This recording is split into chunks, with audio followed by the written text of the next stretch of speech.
dans le parcours Vitalité, alors on a cette alliance, à chaque fois je fais la même introduction à peu près, il y a 7 points. On a déjà vu l'amour, donc on avait passé 2 semaines sur celui-là, je trouvais qu'il y avait quand même matière à passer 2 semaines sur l'amour qui est le fondement de tout dans la vie chrétienne, entre autres dans notre relation avec Dieu et dans nos relations mutuelles, d'aimer Dieu par-dessus tout, de tout notre être et de s'aimer les uns les autres comme Christ nous a aimés. Je vous avais partagé que le christianisme est fondé sur l'amour de Dieu. Jean 3,16, on connaît bien, car Dieu a tant aimé le monde qu'il a donné son Fils unique, afin que quiconque croit en lui ne périsse point, mais qu'il ait la vie éternelle. Le christianisme est fondé sur l'amour par le sacrifice, le don de soi. Donc un amour sacrificiel, un amour généreux où on se donne pour les autres.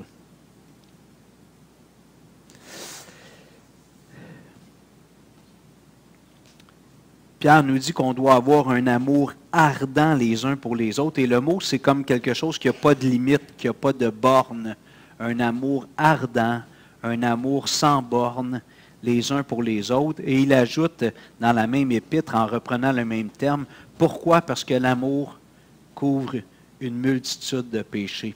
Aujourd'hui, on va parler de la patience. On va revenir sur cette idée-là du pardon. Il y a un autre point, c'est le pardon. Fait que peut-être que je vais aborder un peu différemment les autres points pour ne pas être trop répétitif, mais ça revient souvent à la même chose. Hein? Les relations humaines, ça prend du don de soi, ça prend du pardon, ça prend de la patience, comme on va développer ce matin. Le deuxième élément de l'alliance relationnelle, c'est l'humilité. Alors, on avait réfléchi premièrement sur le fait que Dieu est humble. Dans l'Ancien Testament, c'est peut-être moins évident, mais on a vu ensemble dans Philippiens 2, à travers l'incarnation, le fait que Dieu accepte, lui, le créateur de tout, qui nous a créés à son image, accepte lui-même de prendre une forme à notre image, à notre ressemblance en quelque sorte, pour venir nous rencontrer, nous faire connaître le Père, mais évidemment plus que ça, c'est-à-dire d'accomplir une mort substitutive. Jésus est allé sur la croix comme mon remplaçant. C'est moi qui aurais dû être chantier éternellement et Jésus a pris ce châtiment. Et j'aurais aimé lire la semaine passée Jean 13. Je vous invite à tourner, on va lire, on va prendre le temps de le lire. Jean 13, je l'ai mentionné, mais je trouve que c'est un passage qui est tellement précieux. Jean chapitre 13.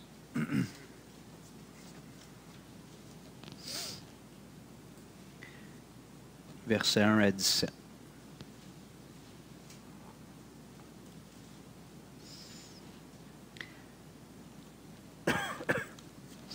Avant la fête de Pâques, Jésus, sachant que son heure était venue de passer de ce monde au Père, ayant aimé les siens qui étaient dans le monde, mit le comble à son amour pour eux.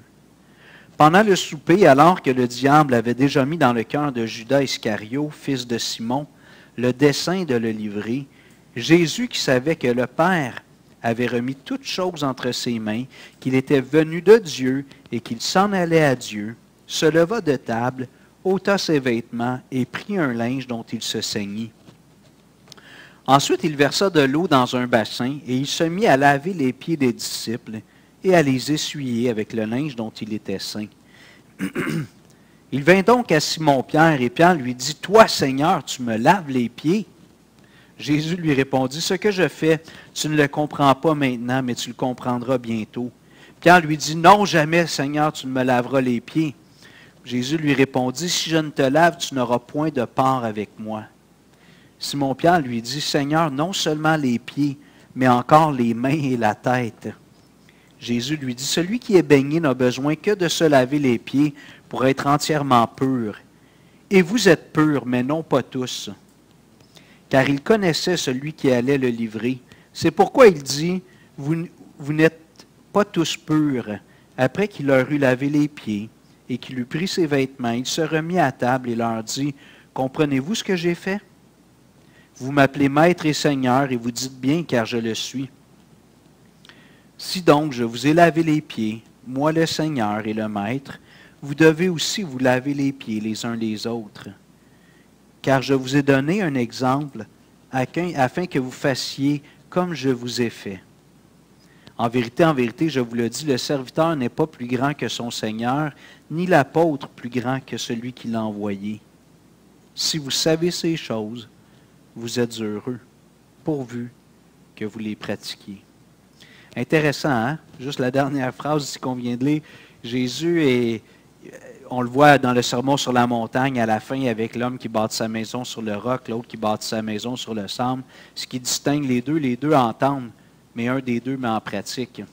Lorsque Jésus parle de la parabole du semeur et des 4 terres, la première terre, la bonne terre, c'est-à-dire la 4e terre, caractérise celui qui reçoit la parole avec un cœur honnête et bon et qui porte du fruit avec persévérance. Donc, dans la vie chrétienne, on ne peut pas dissocier nos croyances cérébrales de notre obéissance, de notre vie pratique. Et Jésus est en train de dire ici, tu sais, puis évidemment, comme croyant, c'est un passage qui nous frappe et on retient cette scène-là où Jésus prend un peu la posture, même la tenue vestimentaire d'un serviteur, puis qui se met à laver les pieds des disciples. On connaît l'histoire, mais Jésus, il dit, vous savez ces choses, tu sais ça? Tu vas être heureux, mais là en pratique. Pas juste de le savoir puis d'être émerveillé par ce que j'ai fait.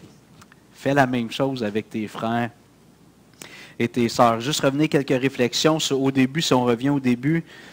Le texte nous dit au verset 1 que Jésus mit le comble à son amour pour eux. Tu sais, dans ma tête, quand je pense à ça, il me semble que le comble de son amour, c'est quand il est mort à la croix. Tu sais, ça, c'était vraiment le comble.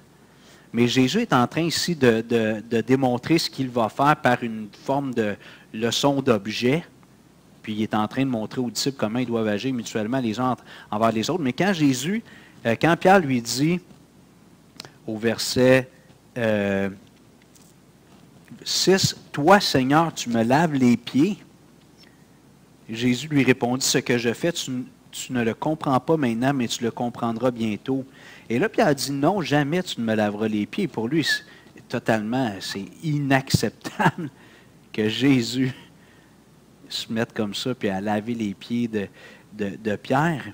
Mais là, Jésus lui dit, « Simon Pierre, c'est-à-dire, je m'excuse, le verset 8, non, jamais tu ne me laveras les pieds. » Jésus lui répondit, « Si je ne te lave pas, tu n'auras point de part avec moi. » Il n'est pas en train de parler du lavement des pieds. Il est en train de parler de sa mort expiatoire. Donc, le geste que Jésus pose avec les disciples, c'est une leçon d'objet qui est forte. C'est comme une mise en scène, en quelque sorte. Mais Jésus est en train d'exemplifier ce qu'il va faire ultimement. Puis là, il connecte ça avec le lavement des péchés. Il dit, si je ne te lave pas, tu n'auras pas de part avec moi. Si je ne te purifie pas par ma mort expiatoire, tu n'auras pas de part avec moi, tu ne feras pas partie du royaume. Et là, Pierre, tout feu, tout flamme, toujours dans les excès, un peu dans les extrêmes. Il dit non seulement les pieds, mais les mains et la tête. Et là, Jésus répond, Simon Pierre, celui qui est baigné n'a besoin que de se laver les pieds pour être entièrement pur. Et Jésus est en train de dire, dans le fond, que comme disciple, quand on a été purifié par le sang de Christ, ben nos pieds foulent encore la terre. On est encore sur la terre des vivants. Puis notre corps, la chair, tout ça, on se salit les pieds à cause du péché en quelque sorte. Donc notre âme est purifiée, on a un enfant de Dieu, mais on a besoin de faire pas un rituel, mais cette habitude d'introspection, de confession des péchés. Et le Seigneur nous dit que si nous confessons nos péchés, il est fidèle et juste pour nous pardonner, nous purifier. Donc comme disciples de Jésus, oui, Christ nous a lavés, mais étant encore sur la terre, bien, on ramasse encore de la poussière. Si vous permettez l'expression, on se salit encore les pieds à cause du péché. Mais Jésus donne cette image forte, qui est prêt, lui, le Seigneur, le Maître, à prendre une tenue vestimentaire puis une posture de serviteur, puis il dit, c'est comme ça que vous devez être les uns envers les autres. Vous devez avoir cette humilité mutuelle d'être serviteurs les uns des autres. Et puis, le danger, un petit peu comme dans tout dans la vie chrétienne, c'est de faire les choses pour faire les choses. Tu sais, quelqu'un peut avoir un don de service, peut être toujours prompt pour aller aider quelqu'un qui est dans le besoin, mais dans son cœur, il a perdu un peu la motivation qu'on appelle l'amour. Il le fait parce qu'il faut le faire. Paul nous dit, on va le lire tout à l'heure, si je n'ai pas l'amour, ça ne sert à rien. Donc, de rendre service, c'est une chose, mais si on le fait pour le faire, il manque l'essence, la motivation qui est l'amour. Maintenant, aujourd'hui, on va réfléchir sur le troisième point qui est la patience. Et comme je l'ai dit, il y a plusieurs choses qui s'entrecoupent. Alors, des fois, il y a des passages qui reviennent, puis il y en a des nouveaux. Premièrement, j'ai marqué encore un peu comme les autres, Dieu est patient. On a vu que Dieu est amour, Dieu est humble, et là, on voit aujourd'hui que Dieu est patient. Et quand ça fait un petit bout de temps qu'on roule notre bosse avec le Seigneur, on sait qu'il est patient. On sait qu'il est patient parce qu'on voit que dans nos vies, il y aurait, à plusieurs reprises, il y aurait eu peut-être des raisons de nous châtier sévèrement, puis de nous mettre un peu, entre guillemets, sur le banc des punitions, de nous envoyer réfléchir dans le coin. Puis il ne l'a pas fait. Dieu n'est pas comme ça. Il n'a pas la verge toujours près de la main. Quand c'est nécessaire, il va l'utiliser si on a la tête vraiment dure. Mais... Alors, Dieu est patient envers l'humanité. On repense, on n'ira pas lire le texte, on les lit souvent, mais dans Genèse chapitre 3, quand Adam et Ève désobéissent, Dieu aurait pu décider tout simplement de les pulvériser et dire OK, on arrête ça, ce projet-là. Pour les anges, il aurait peut-être fait. Dieu connaît tout, il connaît l'avenir, il savait que ça allait arriver, mais regarde, là, on va détruire l'homme et la femme, les anges sont témoins de ça. C'est ça qui arrive quand tu désobéis à Dieu, puis il aurait pu donner un exemple. Et il aurait été tout en droit de le faire, puis ça aurait été justifié. Parce que Dieu a dit, le jour où tu vas manger de l'arbre, tu vas mourir. Il aurait pu détruire Adam et Ève tout de suite. Mais Dieu a été patient. Il y a une approche très pédagogique avec eux dans sa façon de questionner, les emmener en quelque sorte à confesser en blâmant les autres, plutôt que de prendre le blâme pour eux-mêmes. Mais Dieu annonce qu'il va y avoir, il y a de l'espoir dans la descendance de la femme, il y a de l'espoir qu'un jour, quelqu'un va écraser la tête du serpent, l'ennemi de notre âme. Il leur donne des vêtements de peau d'animaux. Puis Dieu ne les abandonne pas. Dieu n'abandonne pas Adam et Ève, puis il continue à les accompagner tout au long de leur vie. Et quand on regarde l'humanité depuis des milliers d'années, bon, avec un petit peu les points de référence qu'on a dans la Bible, on a l'impression que l'humanité existe depuis environ 6000 ans. Alors peut-être pour ceux qui écoutent Découverte, qui disent, voyons donc, 6000 ans, ça fait 6 milliards d'années que la Terre existe, l'être humain, puis moi je dis toujours aux gens, Dieu crée à partir de rien. Je reviens encore avec mon exemple, peut-être vous me trouvez redondant, mais alors, on va prendre une Tesla, tu sais, c'est une belle auto, il y en a qui aiment ça, Tesla. Vous connaissez les Tesla? Non, les autos électriques là, à 75, 100, 125 000, je ne sais pas combien ça coûte, je n'ai jamais magasiné ça. C'est pas dans mon ordre de prix, mais...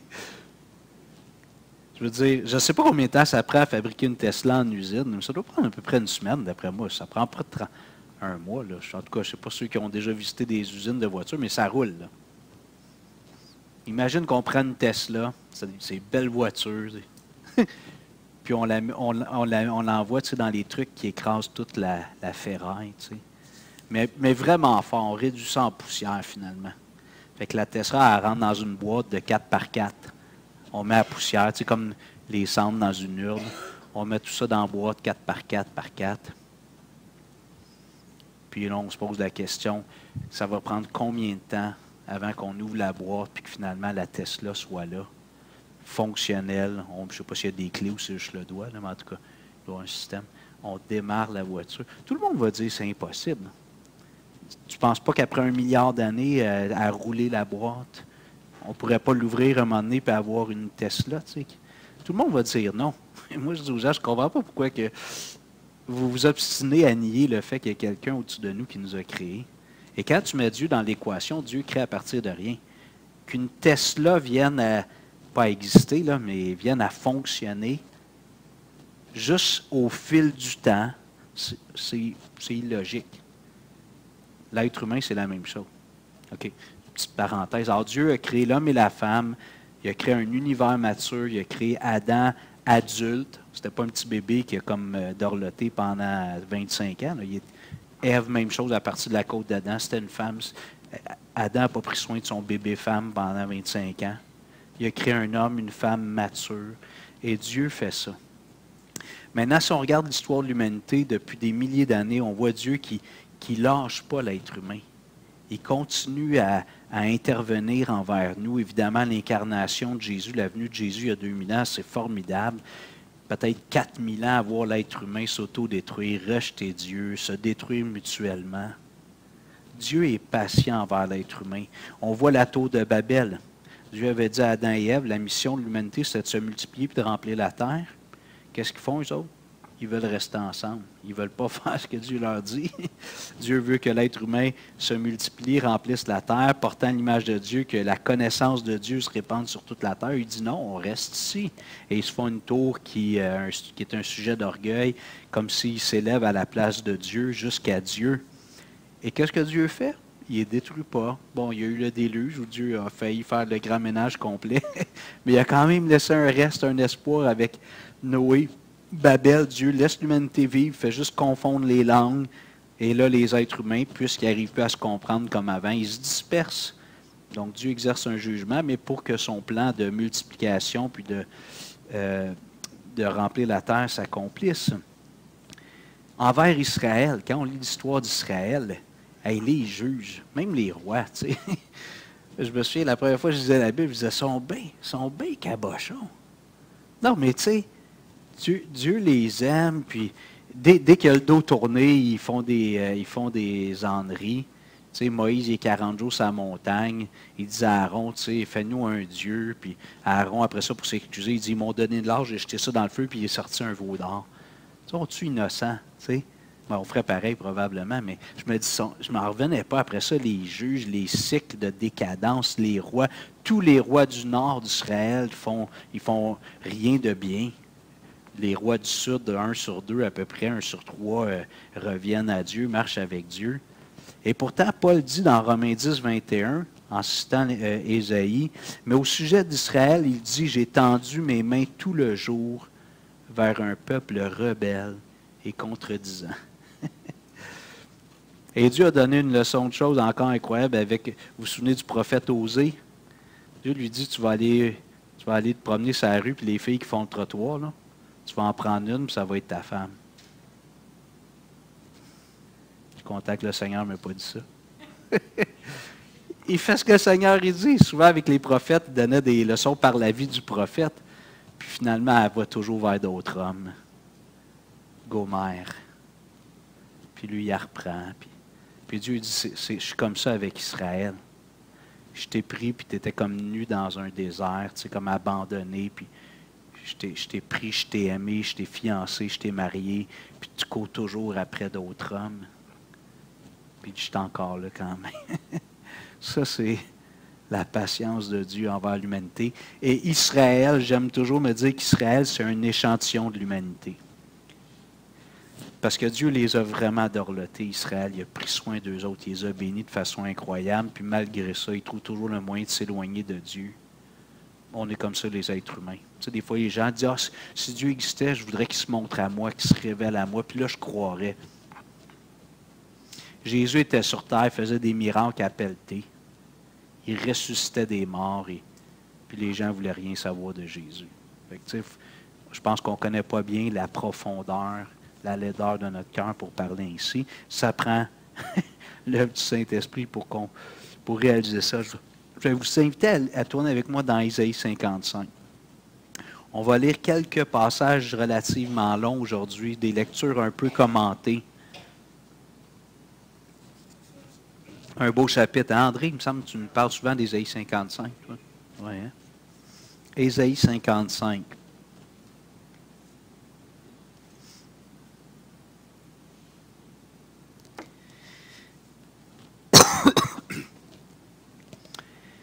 Ésaïe 55, verset 1. Vous tous qui avez soif. Attendez, je prends une petite gorgée. Vous tous qui avez soif, venez aux eaux, même celui qui n'a pas d'argent. Venez acheter et manger. Venez acheter du vin et du lait sans argent, sans rien payer. Je ne sais pas si vous vous souvenez de l'image que vous avez donnée de l'homme qui va adopter un jeune délinquant. Tu sais, un milliardaire qui va adopter un jeune délinquant. Le jeune ne mérite pas ça. C'est un délinquant, un vrai petit voyou. Puis il l'emmène dans sa maison. Puis il dit, ça, c'est ta maison, mon grand. Tu prends tout ce que tu veux ici. Tu sais, C'est ça que Dieu est en train de dire ici. Tu n'as pas d'argent, viens quand même. Je veux te bénir, je veux te faire du bien. Venez acheter et manger, venez acheter du vin et du lait sans argent, sans rien payer. Pourquoi pesez-vous de l'argent pour ce qui ne nourrit pas? Pourquoi travaillez-vous pour ce qui ne rassasie pas? Ça ressemble à notre société, hein?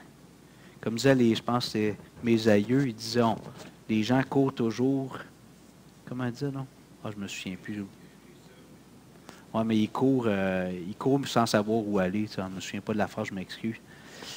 Quand il regarde dans son rétroviseur, là, il est dans son camion. Oui, il parle. Pourquoi travaillez-vous pour ce qui ne rassasie pas? Écoutez-moi donc et vous mangerez ce qui est bon, et votre âme se délectera de mets succulents. Prêtez l'oreille et venez à moi. Écoutez, et votre âme vivra. Je traiterai avec vous une alliance éternelle pour rendre durables mes faveurs envers David.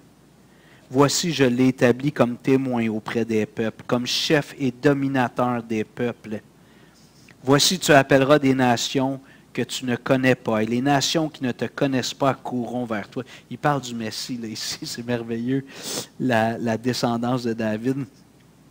À cause de l'Éternel, ton Dieu, du Saint d'Israël qui te glorifie. Verset 6, cherchez l'Éternel pendant qu'il se trouve, invoquez-le tandis qu'il est prêt. Que le méchant abandonne sa voie et l'homme d'iniquité ses pensées, qu'il retourne à l'Éternel qui aura pitié de lui, à notre Dieu qui ne se lance pas de pardonner. Car mes pensées ne sont pas vos pensées, et vos voies ne sont pas mes voies, dit l'Éternel. Autant les cieux sont élevés au-dessus de la terre, autant mes voies sont élevées au-dessus de vos voies, et mes pensées au-dessus de vos pensées. Comme la pluie et la neige descendent des cieux, il n'y retourne pas sans avoir arrosé, fécondé la terre et fait germer les plantes, sans avoir donné de la semence au semeur et du pain à celui qui mange. Ainsi en est-il de ma parole, qui sort de ma bouche. Elle ne retourne point à moi sans effet, sans avoir exécuté ma volonté et accompli mes desseins. Oui, vous sortirez avec joie et vous serez conduits en paix. Les montagnes et les collines éclateront d'allégresse devant vous, et tous les arbres de la campagne battront des mains. Au lieu de l'épine s'élèvera le cyprès, au lieu de la ronce croîtra le myrte, et ce sera pour l'Éternel une gloire, un monument perpétuel, impérissable. Incroyable, hein? Verset 6, cherchez l'Éternel pendant qu'il se trouve. Dieu vient dire, arrêtez de courir après ce qui ne satisfait pas. Arrêtez de remplir votre mal de vivre par des choses qui ne vont pas vraiment vous satisfaire. On vit dans une société hyper matérialiste. On est un des endroits au monde où il fait le plus bon vivre. On est confortable, même si l'économie n'est pas facile, peut-être un peu moins de ce temps-ci, mais il dit, cherchez l'Éternel. On est dans une année de grâce. Jésus est venu pour publier une année de grâce. Depuis 2000 ans, on est dans l'année de grâce. Et voici le message du Seigneur. Cherchez l'Éternel pendant qu'il se trouve. Ça, c'est le Dieu qui nous a créés, qui voit le monde rebelle, qui a les bras tous les jours tendus vers un peuple rebelle et contredisant, puis il est toujours en train d'appeler, prêt encore à exprimer sa générosité, sa grâce. Que le méchant abandonne sa voie. C'est ça que Dieu veut. Et l'homme d'iniquité ses pensées. Qu'il retourne à l'Éternel, qui aura pitié de lui, à notre Dieu, qui ne se lance pas de pardonner. Quand je prie pour un réveil au Québec, je prie souvent pour que Dieu amène une conviction de péché chez les Québécois. Et là, Québécois de toute origine, horizon ethnique confondu, que Dieu amène une conviction de péché. S'il n'y a pas cette conviction, on vient à Dieu pour des motifs qui ne sont pas les bons. C'est comme si on veut avoir un... Tu sais, quand on jouait au ballon chasseur, quand on était jeune, puis que les chefs d'équipe, on faisait 2 chefs, ils choisissaient toujours les meilleurs en premier. Tu te souviens de ça, Joël? Tu sais? Puis, dans le fond, je trouve que souvent, les gens semblent accueillir Dieu dans leur vie parce qu'ils veulent avoir le gros joueur dans leur équipe. Vous comprenez? C'est avantageux d'avoir Dieu de ton bord, pas vrai? Mais il manque l'élément fondamental de savoir que je suis un pécheur perdu. Puis je ne fais pas une faveur à Dieu, je ne me fais pas une fleur en acceptant Dieu dans ma vie. Je reviens là où je devrais être depuis le début. Et ce qui m'a empêché d'être là, c'est le mur de péché entre moi et Dieu. Alors moi, je prie pour le Québec, je dis, emmène une conviction de péché. Dieu peut le faire. J'ai fait dans ma vie, je pense dans votre vie aussi, un dégoût un moment donné de moi-même. Ça a pris moi 1 an ou 2, je me voyais même un coup converti, là. Je me voyais comme un sac de vidange. Excusez-moi, là. Puis, à un moment donné, la grâce de Dieu a fait son œuvre en moi, puis j'ai compris que Dieu m'avait vraiment tout pardonné. Tu sais, je l'avais compris, mais la perception sale que j'avais de moi, ça m'a collé comme après pendant au moins 2 ans. Puis je me voyais comme un sac de vidange devant Dieu. Puis à un moment donné, j'ai compris la grâce que non, je ne suis plus un sac de vidange. Je suis un enfant de Dieu, c'est merveilleux. Dieu est bon. Alors Dieu est toujours en train d'offrir que le méchant abandonne sa voie et l'homme d'iniquité ses pensées, qu'il retourne à l'Éternel, qui aura pitié de lui. Quand on vient au Seigneur, le Seigneur dit « Ah, je suis tellement content que tu viennes à moi, ça fait longtemps là, que je veux que tu me fasses appel à moi. Là. Je suis tellement valorisé. » Le Seigneur dit « Viens-t'en, mon enfant. Tu es tout brisé, tu es contrit, viens-t'en. Je t'aime. Je vais donner mon fils pour toi. »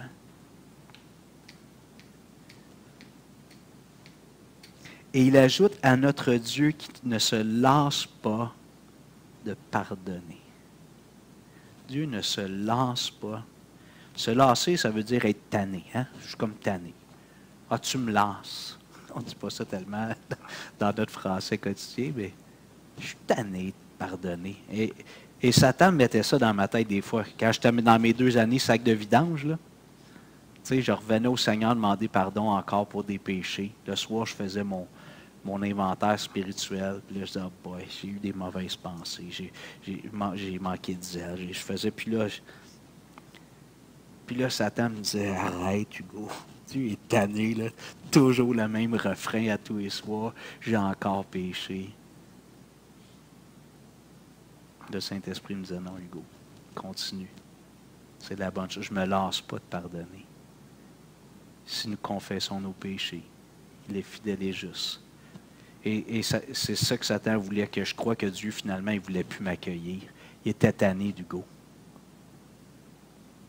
Mais Dieu ne se lance pas de pardonner. Pierre dit dans 2 Pierre 3,9, « Le Seigneur ne tarde pas dans l'accomplissement de la promesse, comme quelques-uns le croient, mais il use de patience envers vous, ne voulant pas qu'aucun périsse, mais que tous arrivent à la repentance. » Dieu est patient envers le pécheur non converti. Il est patient envers nous, ses enfants convertis, qui sommes souvent têtus, puis on n'apprend pas vite. Mais Dieu il use de patience, parce qu'il veut qu'on se repente. Le pécheur qui se repente pour le salut. Comme enfant de Dieu, Dieu est patient avec nous. Il nous corrige, nous discipline, mais il est patient.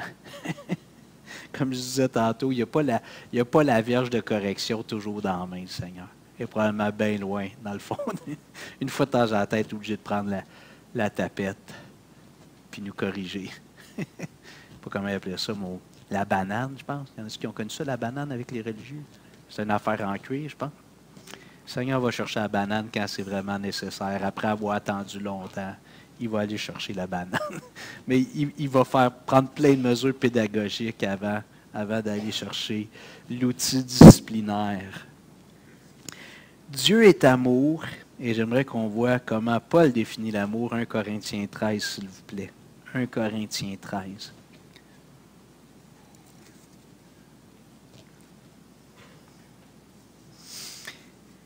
On lit souvent ce passage-là dans des mariages. Même dans les mariages, dans la tradition catholique, souvent c'est 1 Corinthiens 13 qui est lu.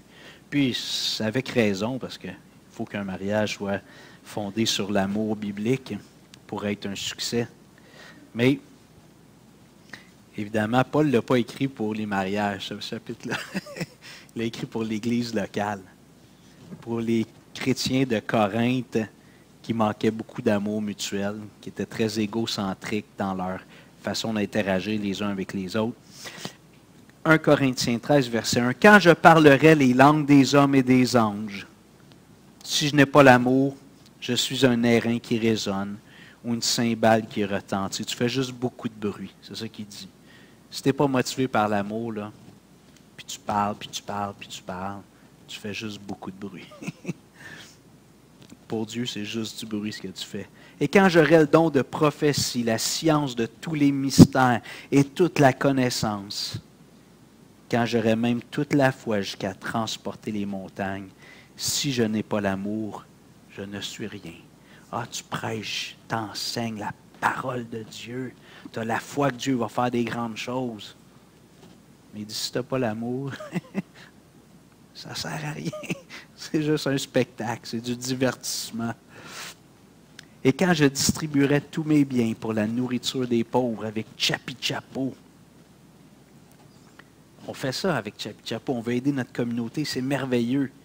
Si je livrais même mon corps pour être brûlé, si je n'ai pas l'amour, cela ne me sert à rien. Fait que quand on donne la nourriture avec Chapi Chapo, il ne faut pas le faire parce que c'est une habitude, une routine. T'sais, puis on est comme ça, les humains, puis on n'est pas toujours en train de se refocaliser sur... Mais gardons nos cœurs, quand on va aider des gens avec le bazar, Chapi Chapo, faisons-le par amour, pas juste parce qu'il faut le faire. Faisons-le par amour. Et là, Paul commence à un petit peu décliner c'est quoi l'amour chrétien. Ce qui m'a toujours fasciné, c'est qu'il commence avec la patience. L'amour est patient. Dieu est amour, Dieu est patient. L'amour est patient. Dans les dernières semaines, je reviens souvent avec les couples parce que je trouve que c'est les relations, c'est le niveau de relation le plus sensible, mais quand les couples viennent voir des conseillers parce que ça ne va pas bien, est-ce qu'il y a une bonne dose de patience dans votre relation? Êtes-vous comme patients les uns envers les autres? Vous êtes exigeants. Puis plus on partage notre quotidien avec quelqu'un, plus c'est facile d'être familier puis de s'attendre. Hein? Moi, je remarque, ma façon d'interagir avec Lynn, c'est facile d'être plus exigeant qu'avec vous, que je vois une fois ou deux par semaine. Facile de démontrer mon mécontentement. Je ne suis pas satisfait. Je ne suis pas content. Entre nous, c'est rare qu'on va faire ça. Des fois, ça arrive que quelqu'un ou nous-mêmes, on peut démontrer du mécontentement, mais dans les relations de proximité, là, c'est là que le naturel ressort.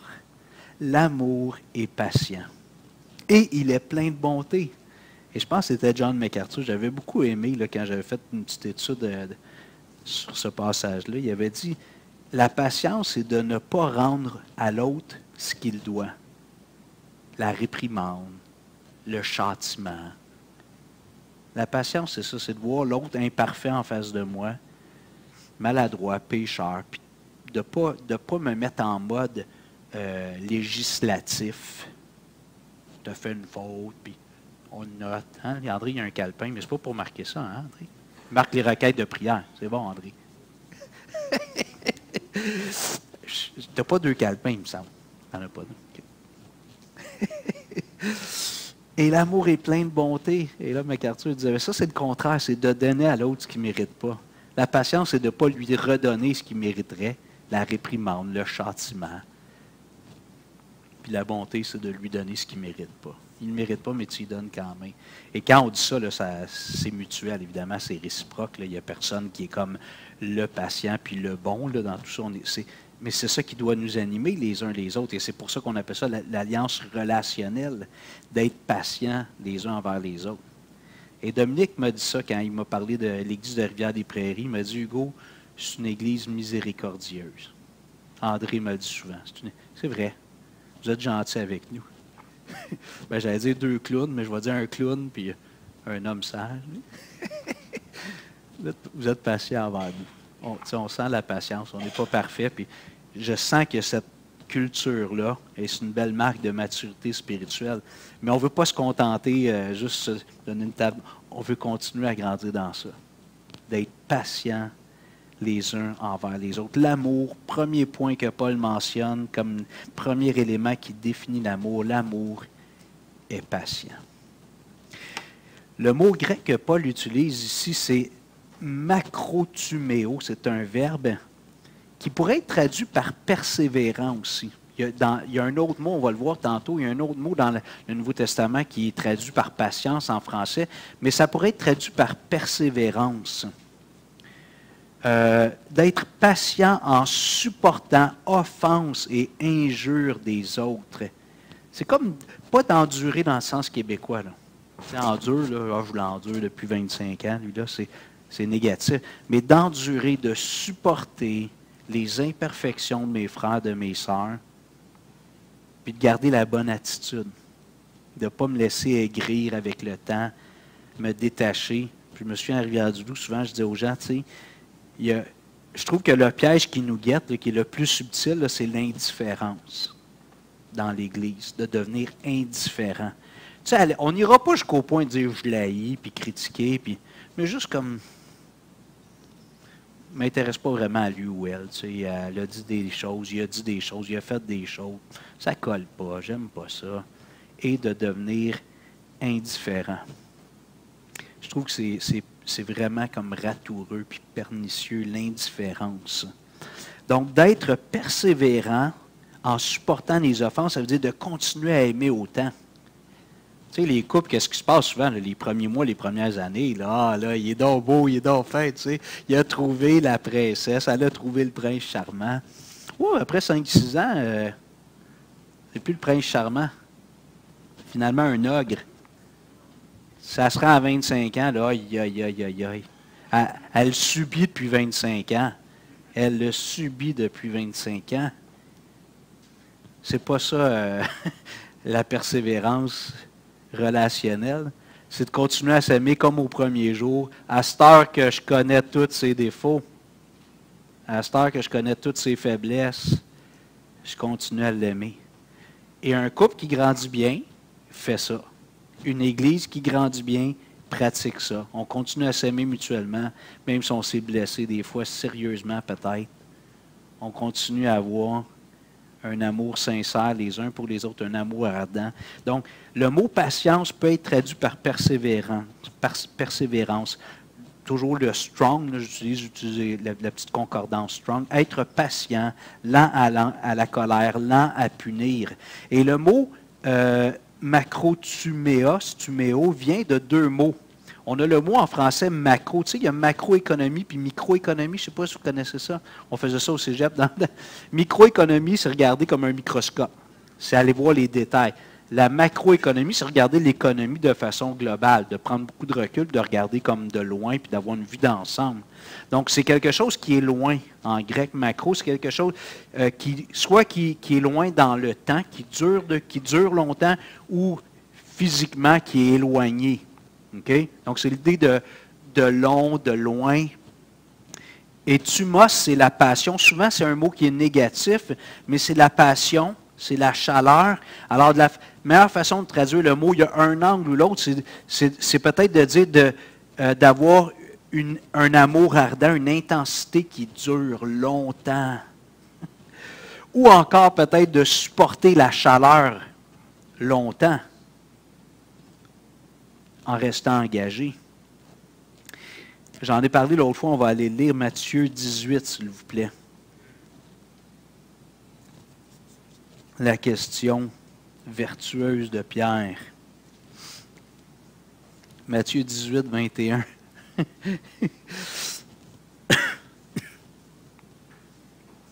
Pasteur, combien de fois je vais pardonner à ma femme quand elle pêche contre moi?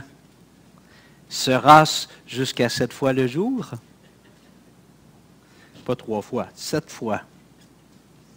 Alors Pierre s'approcha de lui, verset 21, Matthieu 18, 21, et dit, Seigneur, combien de fois pardonnerai-je à mon frère lorsqu'il péchera contre moi? Sera-ce jusqu'à 7 fois? Quasiment les fables de La Fontaine. Corbeau et sera jusqu'à 7 fois? Jésus lui dit, je ne te dis pas jusqu'à 7 fois. Là, Pierre dit, ouf, mais jusqu'à 70 fois 7 fois. Il a fait une syncope. 70. Et là, il donne un exemple formidable. C'est fascinant, cette parabole-là. C'est pourquoi le royaume des cieux. Alors, Jésus est en train d'enseigner sur le royaume. Comment ça marche, le royaume de Dieu? C'est pourquoi le royaume des cieux est semblable à un roi qui voulut faire rendre compte à ses serviteurs. Quand il se mit à compter, on lui en emmena un qui devait 10 000 talents. Comme il n'avait pas de quoi payer, ça c'est des millions de dollars en argent d'aujourd'hui, okay? C'est une vie et plus de salaire. Comme il n'avait pas de quoi payer, son salaire ordonna qu'il soit vendu, lui, sa femme, ses enfants et tout ce qu'il avait, et que la dette soit acquittée. Le serviteur se jetant à terre, se prosterna devant lui et dit, « Seigneur, aie patience », le même verbe macrotuméo, « aie patience envers moi et je paierai tout. » Ému de compassion, le maître de ce serviteur le laissa aller et lui remit la dette. Après qu'il fut sorti, ce serviteur rencontra un de ses compagnons qui lui devait 100 deniers, des 3 mois de salaire à peu près. Il le saisit et l'étranglait en disant, « Paye ce que tu me dois. » Son compagnon se jetant à terre, même chose, le suppliait, disait, « Aie patience envers moi, macrotuméo, sois patient envers moi et je te paierai. » Mais l'autre ne voulut pas, et il alla le jeter en prison jusqu'à ce qu'il ait payé ce qu'il devait. Ses compagnons, ayant vu ce qui était arrivé, furent profondément attristés, et ils allèrent raconter à leur maître tout ce qui s'était passé. Alors le maître fit appeler ce serviteur et lui dit, « Viens ici, viens ici mon grand, méchant serviteur, je t'avais remis en entier ta dette parce que tu m'en avais supplié. Ne devais-tu pas aussi avoir pitié de ton compagnon, comme j'ai eu pitié de toi? » Et son maître irrita le livra au bourreau jusqu'à ce qu'il ait payé tout ce qu'il devait. C'est ainsi que mon Père céleste, Jésus reprend, il ramène dans la réalité après avoir raconté l'histoire, c'est ainsi que mon Père céleste vous traitera si chacun de vous ne pardonne à son frère de tout son cœur. Parole de Dieu. C'est comme ça que Dieu va vous traiter. Tu sais, quand Jésus dit dans Matthieu 5, « Vous êtes le sel de la terre, mais si le sel perd sa saveur, avec quoi la lui rendra-t-on? Il ne sert plus qu'à être jeté dehors et foulé aux pieds par les hommes. » Le pardon, c'est un élément fondamental qui donne la saveur à l'Évangile. Le pardon mutuel, la patience, le fait qu'on reste engagé, même si l'autre il ne le mérite pas, il ou elle ne le mérite pas, ça, c'est la saveur de l'Évangile. Puis qu'est-ce qui nous amène à avoir ce genre de persévérance mutuelle, à s'aimer, à prendre soin, à s'intéresser aux autres, même si on connaît les défauts, les imperfections, les manquements, les blessures qu'il nous a causées ou elle nous a causées? C'est parce qu'on se rappelle, Dieu m'en a pardonné bien plus. Dieu m'en a pardonné beaucoup plus à travers Jésus. Et pour cette raison-là, je trouve l'inspiration et l'exemple parfait pour pardonner à mon frère, à ma sœur, à ma femme, à mon collègue. Encore une fois, je vais lui pardonner. Ça, c'est la saveur de l'Évangile. Quand les gens viennent me voir et me parlent de soit des combats, des luttes, des déceptions, souvent, dans la discussion, à un moment donné, je dis, qu'est-ce que tu penses si on retourne à la croix? Qu'est-ce que tu penses si on revient au pied de la croix? Tu sais, puis qu'on repense à ce moment-là quand tu t'es converti. C'est quoi qui s'est passé? Tu as reconnu que tu étais une faillite personnelle devant Dieu. Tu as reconnu que tu ne pouvais pas t'en sortir toi-même. Tu as regardé à Jésus qui a tout pris tes péchés. Il a payé pour toi. Il s'est mis dans les tranchées pour toi. Puis Paul nous dit que tu as été crucifié avec lui. Le vieux gars qui ne veut pas pardonner, le vieux gars qui a de la rancune, il a été crucifié avec Jésus. Dieu t'a tout pardonné. Et maintenant, c'est plus toi qui vis, c'est Christ qui vit en toi. Tu vis en nouveauté de vie. Tu es sorti du tombeau spirituellement et maintenant, tu vis parce que Jésus vit en toi. Celui qui a tout créé, celui qui peut tout faire, c'est lui qui vit en toi. Est-ce que tu penses que tu peux y arriver?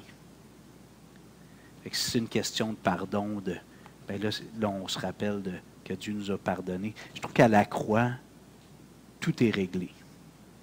Et c'est là qu'on trouve l'inspiration, la force, les vérités qui nous permettent de vivre la vie nouvelle. Et je me souviens des fois où je luttais avec des péchés, puis je le savais. Là, à un moment donné, tu vois les patterns, une situation se présente, tu sais là, que la tentation est là, puis la chair attire fort. Je me dis non, j'ai été crucifié avec Christ. Le Hugo qui se laisse aller à la tentation, il a été crucifié avec Christ. Et maintenant, celui qui vit en Hugo, c'est Jésus, le Tout-Puissant. Et Paul a dit, je puis presque tout. C'est ça? Je puis tout par celui qui me fortifie. Gloire à Dieu. Je termine avec un passage, Jacques 1. Si vous voulez tourner, je vois qu'il y en a qui sont fatigués un petit peu. Jacques 1. On va faire aller nos doigts puis nos yeux. Ça va nous réveiller, nous activer. Jacques 1. Versets 2 à 8. Jacques chapitre 1, puis on commence au verset 2. On aurait pu commencer. Intéressant, il commence sa lettre comme ça, Jacques. Il commence. Mes frères, regardez comme un sujet de joie complète les diverses épreuves auxquelles vous pouvez être exposés, sachant que l'épreuve de votre foi produit la patience. Sachant que l'épreuve... Dieu veut former Christ en nous. On a vu Dieu veut former Jésus en nous. C'est ça son objectif premier dans la vie de chaque disciple. Il veut que l'amour de Christ soit de plus en plus présent en nous. Il veut que l'humilité de Christ soit de plus en plus en nous. Et il veut que la patience de Christ soit de plus en plus en nous. Fait que les épreuves servent, entre autres, à travailler notre patience. Je me souviens quand la maison ne se vendait pas à Rivière-du-Loup, je n'étais pas patient des fois. Oui. Merci, Catherine. Je t'aime. Ah là, je montais dans ma chambre, puis tu dis, Seigneur, va dans ta chambre, ferme ta porte. Je montais dans ma chambre, je fermais la porte, à genoux sur le bord du lit. Là, Seigneur, il faut que tu vendes ça. Tu sais, parlais de même. Pas correct, là, mais je manquais de patience. Une fois, j'ai dit, tu t'en vas où avec tes skis dans le désert? Je comprends pas. Ça fait 2 ans qu'on a pris qu'à se vendre, tu sais. On paye ça là-bas, il faut que j'y aille à tous les mois. Puis, là, je peux beurrer pour justifier que j'avais besoin de travailler ma patience. C'était peut-être juste pour ça, finalement. Peut-être que vous m'avez vu grandir un petit peu dans ma patience. OK, je vous invite à vous lever, on va prier ensemble. Seigneur, merci pour ta patience envers nous, envers moi. Ah, Seigneur, combien de fois je perds patience. Mes petites 2e années le vendredi me font perdre patience des fois. Ils me fâchent.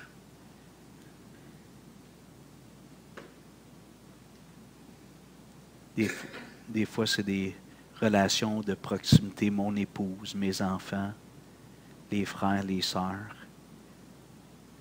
Seigneur, pardonne-moi pour mon impatience, trop souvent.